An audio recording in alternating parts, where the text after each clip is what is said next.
Welcome back to today's Verified Live. Let's, as promised, turn to Gaza because the Health Ministry says at least 40 people have been killed by Israeli fire in the Palestinian territory today, including 14 who were seeking aid. The Israeli military said there were repeated warnings the area is an active combat zone and a group of suspicious individuals were identified as posing a threat to IDF forces.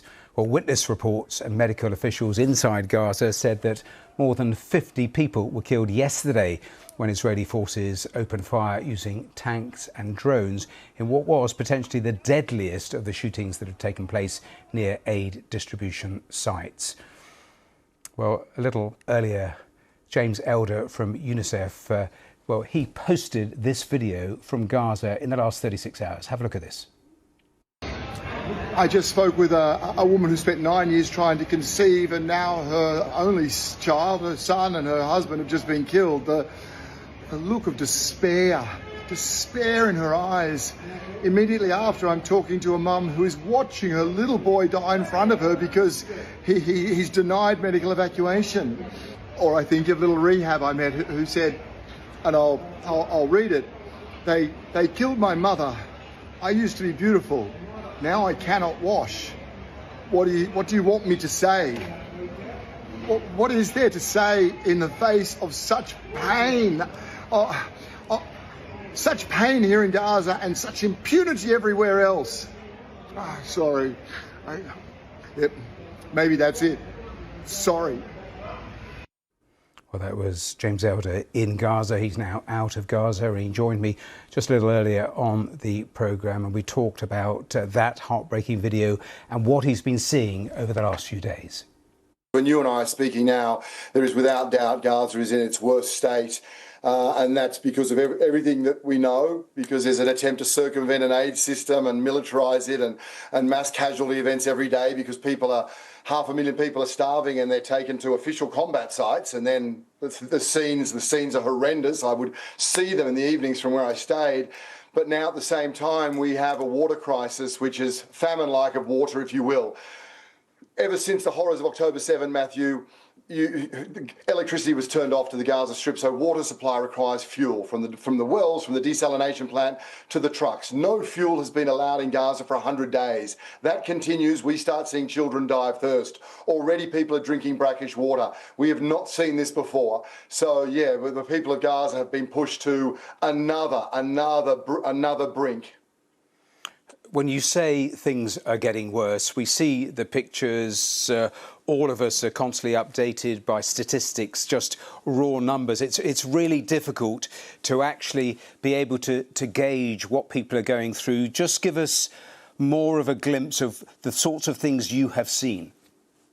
Yeah, so, for example, when I first got there, Matthew, it was very clear to understand, and because there was so much disinformation around what was happening at these militarised sites, and we were hearing horrendous stories, so I immediately went to Nasser Hospital. Nasser Hospital is under siege. Everywhere around it is an evacuation site, and I immediately met a little boy, a 13-year-old little boy who sticks with me. He had been given money by his father to go and buy bread. The family's starving. Starving is a technical term. Famine is too late. You've got mass death. Starving, the body's starting to collapse. That's happening across Gaza. As he saw it, he saw people heading to one of these distribution points, and he thought, this is my moment to help my family. He went there, same thing, quadcopters shooting. He got shrapnel from a tank shell. When I met him, he was in immense pain because there's no painkillers. These days, Matthew, you don't just see the wounds of war in children, you hear them, you hear the screams of girls and boys. This little boy, though, as I did a video because his family wanted his story told because they wanted medical evacuation, he sat up, Matthew, he sat up through the pain. It was immense.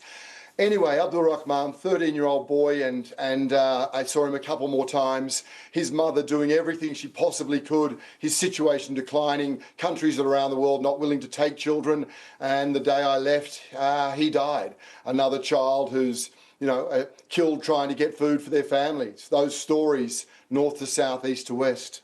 Now, in Paris and in London and in other capitals, only a fortnight or so ago, there was growing anger from governments at food being used as a weapon, the blocking of UN aid deliveries.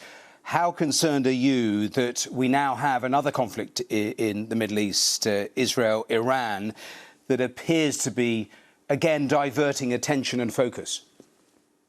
Well, hugely, because this is now the worst moment that those people in Gaza have had. And it would seem straightforward that if the world understood that the denial of more than 100 days of fuel being allowed into the Gaza Strip means that children are going to start dying of thirst, I don't even know of a scenario.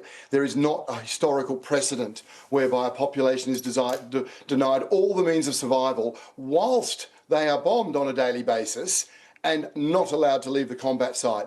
So, yeah, it's a treacherous time. And Gazans feel that, Matthew. It's very sad. I speak to a lot of people when I'm in Gaza, and they say to me in perfect English that we are well aware that international humanitarian law does not apply to us. They, too, feel the great distraction, that there is a great distraction now, geopolitical that it is, but that the world has looked away at a time where, as a father said to me, we've learned to live. As much as we don't, we've learned to live.